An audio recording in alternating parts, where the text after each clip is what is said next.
Alrighty, students, today is Tuesday, May 5th. So, we kind of roughly talked about dating and toxic relationships the other day, and I was just really introducing the topic. Excuse me. Today, we're going to be talking about developing those friendships and dating rules and stuff and such that maybe you should establish. When we're talking about developing friendships and conversation skills, there's obviously conversation starters and conversation killers.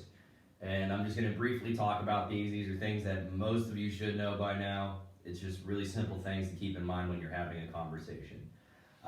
You should ask questions. Why do you ask questions? It lets you get to know the person a little bit better. Why is it also good to ask questions? It lets the other person talk. Sometimes we get so caught up in telling our own stories and talking so much that we forget to ask the other person, hey, why do you do this? Because people love talking about themselves. So we love to talk about ourselves. Sometimes it's really good to ask questions so it gives the other person a chance to talk. Okay? That goes for both people. Everybody should ask each other questions. This allows people to have a good conversation. Showing interest in what somebody's saying. If you were talking to me and I was like off in the world drinking my coffee or just not paying attention to you, you're not going to think I'm a very friendly person. So make sure you're paying attention. You should be like, wow, that's really cool, or talk about something that they have just said, ask questions about something they said. It shows that you're interested. Listen carefully, that goes along with that. Respond. If you sat there and it's not going to lead to a very conducive conversation, so make sure you're responding to other people. Consider their other ideas. The world is filled with ideas. Your idea is not always going to be the greatest. Your idea may have some great things, but if you bring in somebody else's ideas, it could even further help your idea. Make sure you consider someone else's idea. That goes for a cooperative relationship. Using correct grammar. This is something that's a toss-up. You know, when you're with your friends, sometimes you have slang, sometimes you have those things that you say with your friends that only you guys understand. It's like an inside joke. That's okay. If some of you were to start talking to me how you talk to your friends, I would not understand half the things that you were saying. Albeit that I am a young teacher, some of the things that you kids say totally go over my head. All right? So use correct grammar when talking to somebody new because you don't know their slang or anything. I have a friend that's from Virginia. First day that we moved in from college roommates, we were college roommates my freshman year in college, I was like, hey, can you grab a sweeper? And back home, a sweeper is a vacuum cleaner. He brought me a broom. And I was trying to communicate with him because I couldn't remember the word for vacuum. And I was like, bring me the sweeper. And he threw a broom at me. He's like, that's your broom. You ask for a sweeper, that's what sweeps things up. And after about 5 minutes of arguing, he's like, do you mean a vacuum cleaner? I was like, yes.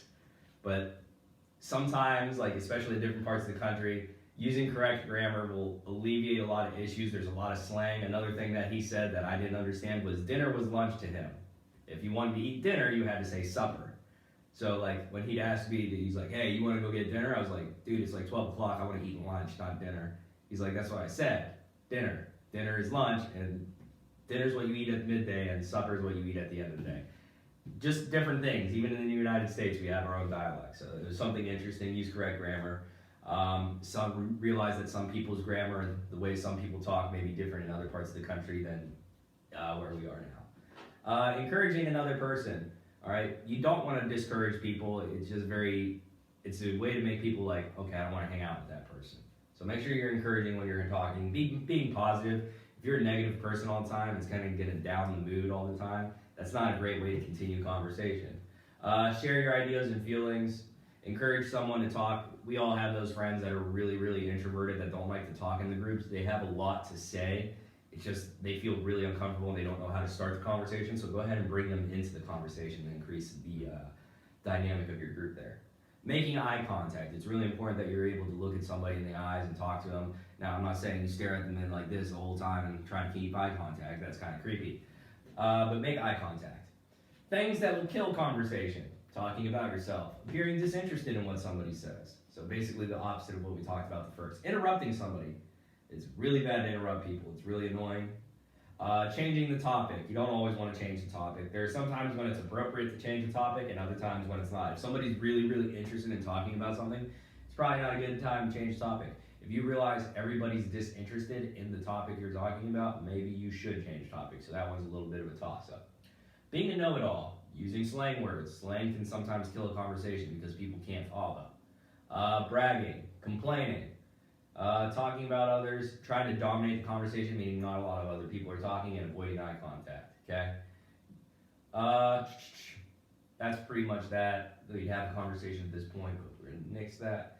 Other things. Let's talk about the more important thing, and the thing that many of you probably need to know more. Dating skills. This is really more relevant to you. You're starting to date. This is a great time to talk about them. When we talk about essential dating skills, Mr. Grando is not here to teach you how to spit game. That's not what's happening. He's talking about things that you need to be able to do in order to help your mental, physical health. And one of the most essential skills is not to base your self-worth on your ability to get a date. It can be very hard, like you're in middle school, you see your friends dating, and then suddenly you're not getting a date. People may be asking you, why can't you get a date? And that may hurt you inside. It may make you feel like, wow, I'm not worth it or anything. That's not what happened. That's not what is happening, kids.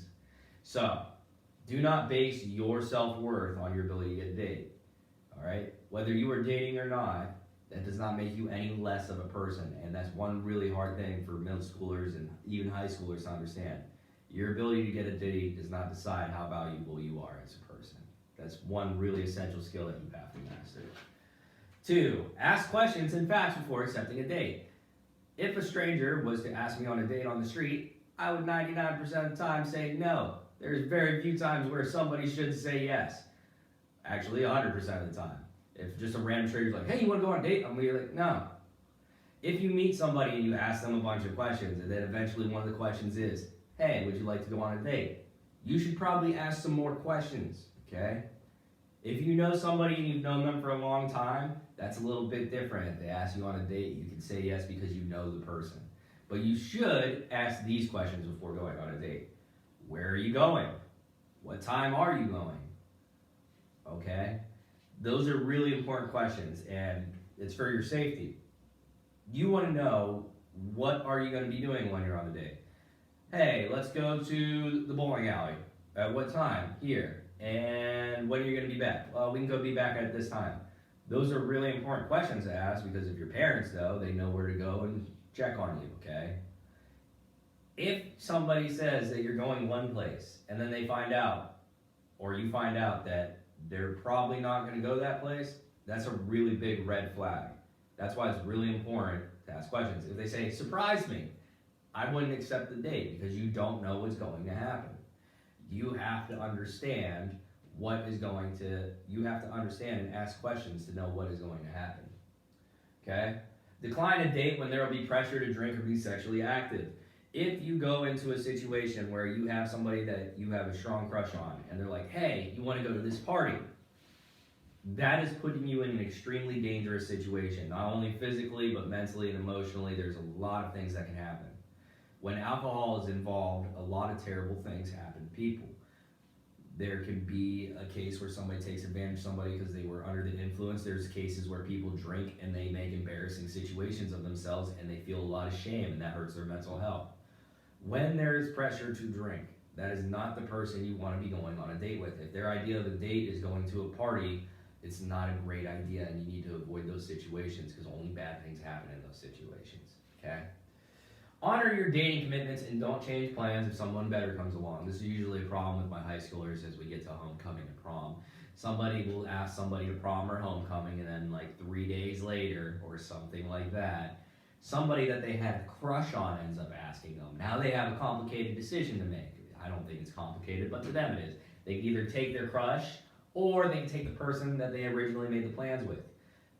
If you are going to date and you make a dating commitment, or if you make a commitment to somebody, honor your commitment. If you say you're going to be there, you have to be there.